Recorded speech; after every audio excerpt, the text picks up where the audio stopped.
Hello नमस्कार सगळ्यांना.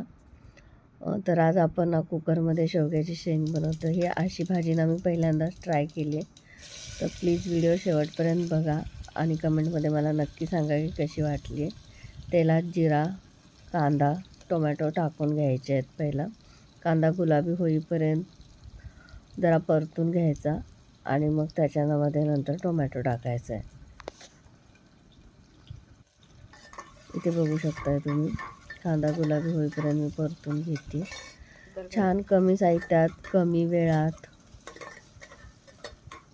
जर पटकन एक 10 मिनटाच्या आतच झाली माझी, तर तुम्हाला पटकन डाळ शिजवून वगैरे सेपरेट घेऊन करायची नसेल तर तुम्ही अशी डायरेक्ट करू शकता. इथे बघू शकताय तुम्ही, कांदा गुलाबी झाल्यानंतर त्याच्यामध्ये मी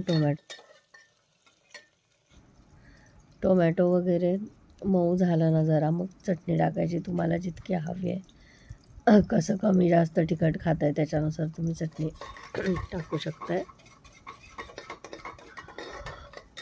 चटणी ते सगळं एकजीव झालं ना, चटणी कांदा टोमॅटो, की मग त्याच्यामध्ये शेवग्याच्या शेंगा टाकून घ्यायच्यात. शेवग्याच्या शेंगा टाकून झाल्या की मग त्याच्यामध्ये तुरीची डाळ स्वच्छ धुवून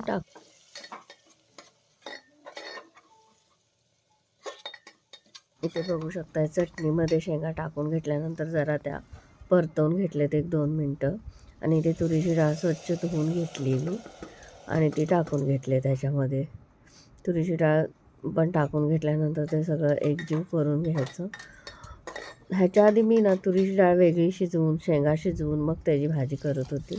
म्हटलं आज जरा अशी करून बघावी. छान झालेली भाजी. नक्की तुम्ही पण ट्राय करा.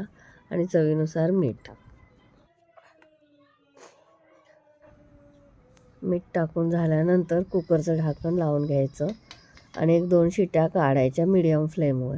इथे बघू शकताय, छान भाजी शिजलेली होती. शेंगा पण ना अगदी जास्त शिजल्या नव्हत्या किंवा असं म्हणजे पूर्ण त्यांचा चिखल वगैरे झाल्यासारख्या वाटत नव्हत्या. छान झालेली भाजी. मी कोथिंबीर टाकायला विसरलेली, तर मी इथे शेवटला कोथिंबीर टाकते. व्हिडिओ आवडला तर लाईक करा, कमेंट करा आणि रेसिपी शेअर करा.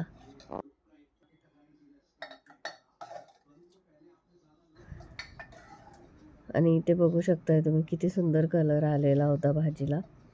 छान झालेली होती भाजी. बघा इथे शेवग्याच्या शेंगा पण जशाच्या तशा आहेत, डाळ पण शिजले. झटपट होणारी छान अशी भाजी. नक्की ट्राय करा आणि कमेंटमध्ये मला नक्की सांगा. थँक्यू.